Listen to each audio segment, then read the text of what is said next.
socodkeena ujeedadiisa ugu weyn waxa ay salka ku haysaa inaan soo tabino xaaladaha ku gadaaman mid ka mid ah deegaanada laamiga ka fog ee dhaca bariga gobolka mudug. waa markii labaad oo aan tabinayno xaaladaha ka jira deegaanada laamiga ka durugsan.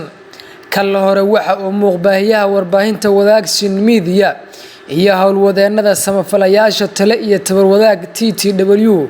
u kurgaleen xaaladaha ka jira deegaanka Salax oo dhaca isna bariga gobolka mudug. halkani waa deegaanka buubi, waa deegaan la aasaasay sanadkii 1965. waxa uu dhacaa bariga gobolka mudug, waxa uu in ka badan 100 kiiloomitir dhanka bari ka xiga magaalada Gaalkacyo ee xarunta gobolka mudug. waa deegaan aad u fac weyn waxaana ku gadaaman duruufo kala duwan, gaar ahaan waxyaabaha aasaasiga u ah bulshada rayidka ah. waxa uu deegaankani ku tiirsan yahay xoolaha nool oo ah isha dhaqaale ee ay intifaacsadaan bulshada ku nool buubi. TV-ga warbaahinta Warbixin media oo booqasho ku tagay deegaankani waxa uu u kurgalay xaaladda dhabta ah ee deegaanka buubi. deegaankani waxa uu leeyahay xarumo bulsho rayidka ah iyo hay'adaha gargaarku iska kaashadeen yagleelidooda, sida xarumaha caafimaadka, waxbarashada iyo cilbiyoodyo. waxaa ka jira deegaankan ganacsiyo aad u koraya, inkasta oo dadku ku ganacsadaan ganacsiyo isku mid ah. sidoo kalena waxaa koraya fiditaanka deegaankan oo ay ku soo siyaadayaan maalin walba dhismayaal kala duwan. odayaasha iyo waxgaradka deegaanka buubi ayaa warbaahinta la wadaagay taariikhda deegaankan iyo sida uu ku baxay magaca buubi. waxaan u malaynayaa buubi in la aasaasay 66 waxa aasaasay xaaji cabdalle sidaanu maqalay. intii ka dambeysay hadda kobac baa ku socday. abshiraadeedii asaga unbaa marka hore meesha aasaasay shirka ahaa saanu maqalay. kabacdi ilma xuseen xiiri baa ku xigay, adugu sidaas bay ku socotay. magaca buubi wuxuu ku baxay magaalada kuma bixin, markiisa hore ay miyiga ahayd bay meeshu magacu waa la oran jiray. meel baliyaha bay ahayd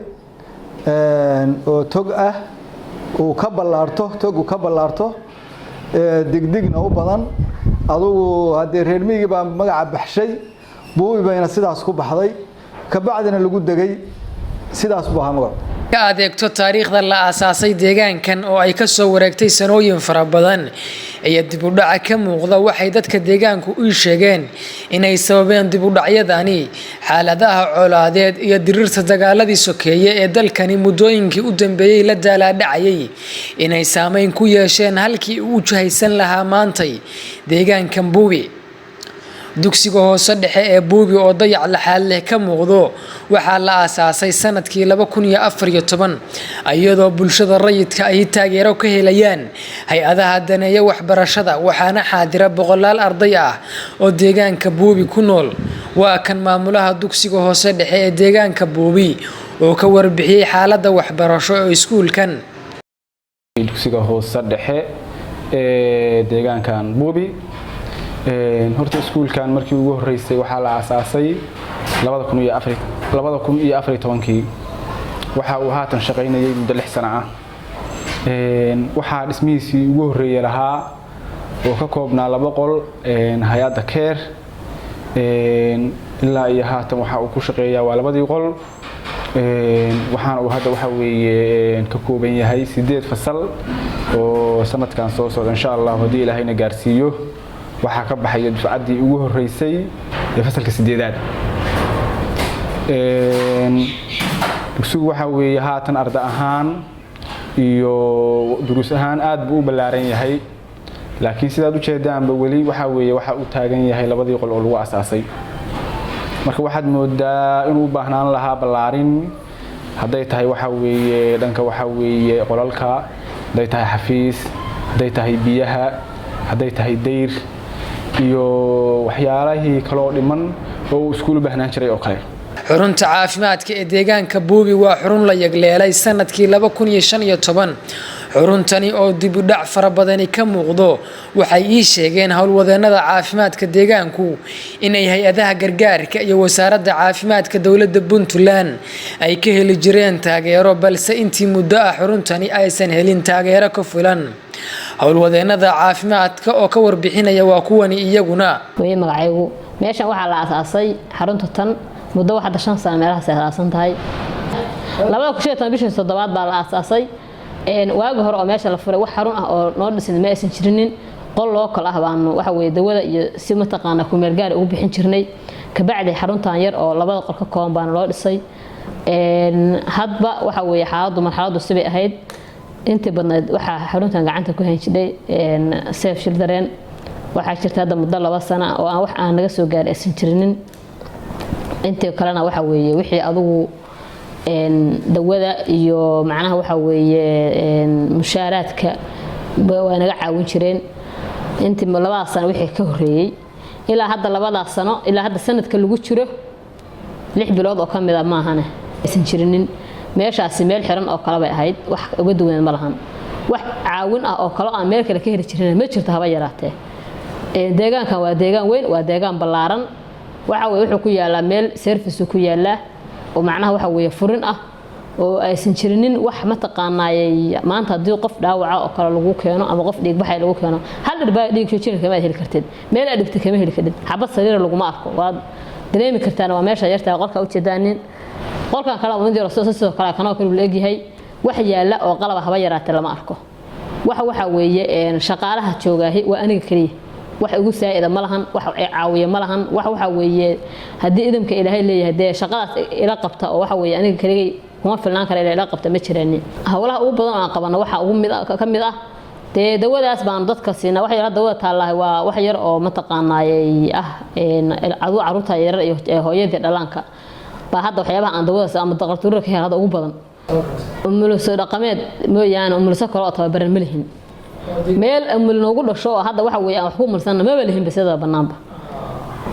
waa dareemi kara deegaan waxa weeye tabalaaran oo weyn weeye hadana lagama heli karo hal meel oo qof maanta gabadh lagu meel lagama heli karo dhibaatada ka jira koowaad bay tahay lagama heli karo hal xabo irbado caaw haday dhasho ay dhig baxal lagu dhufta lagama heli karo elbiyoodka deegaanka buubi ayaa la muday sanadkii 2012 xilli muxsin samafale carbeeda uu sadaqaystay bulshada deegaanka iyo miyiga ku xeeranina way ku liibaaneen wuxuuna 90% yeereeyay biila'aantii ka jirtay deegaanka buubi iyo deegaanada hoostaga elbiyoodkan ayaa shaqeynaya muddo ku dhow 10 sano waxaana bulshadu ka faa'iideysatay shirkad biyo gelin oo dhawaan u fududeysay bulshada deegaanka buubi in biyaha loo geliyo dhammaan guryaha magaalada maadaama ceelku uu xoogaa ka fog yahay magaalada howlwadeenada gacanta ku haya elbiyoodka deegaanka buubi ayaa ka warbixiyay xaaladda baahida biyaha ee deegaankani ka jirta assalaamu calaykum waraxmatullaah maxamed jaac warsame oo motorkan ka shaqeeyanahay 2012 baa la aasaasay motorkan waa motor waxa aasaasay hay'ad baa nin carab ayaa soo ku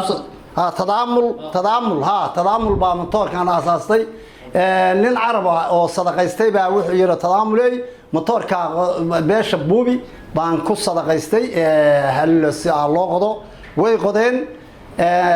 labada gaankeedu waxa ilaa 60 kilomitir ilaa meesha qeydariya ilaa buubi oo masoore dheer buu yaalaa waa motor markii horena dawsaha marka kana sidoo awal markii hore duuga waxa hadda waa motor meel walba ka dalo ceel hore oo buubi ku yiilay oo kasalga aan biyo lahayn oo masoora oo aan biyo keenayn lagu jiray 2010 baa la aasaasay ceelkaasi marka hadda waa eber aduu in biyihii la gaar ay hoos mareen iyo in biyihii aan xadkoodii la joogin iyo inuu biyuhu aatan ay maaragtay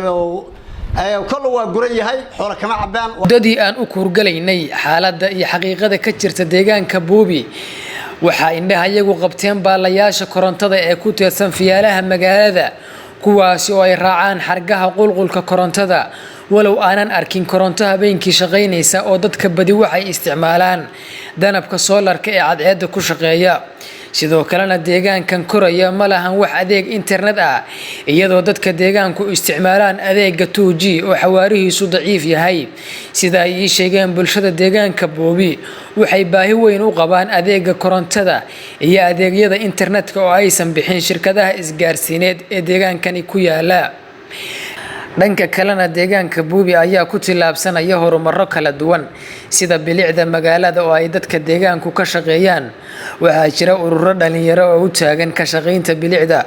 iyo beerista dhirta ayagoo sheegay inay sanadkiiba beeraan 20 geed oo kala duwan waana nidaam soo jiitay warbaahinta wadaagsin magaaladani waxaa jira ganacsiyo baaxad leh oo aad u koraya dhammaan dukaanada ganacsigu waxay isticmaalaan solarka ka shaqeeya cadceedda si dadku u helaan biyo qabo oo haqabtira baahidooda iyo dalabkooda biyood samafale cabdi warbaahinta wadaagsin magaalada Balibusle.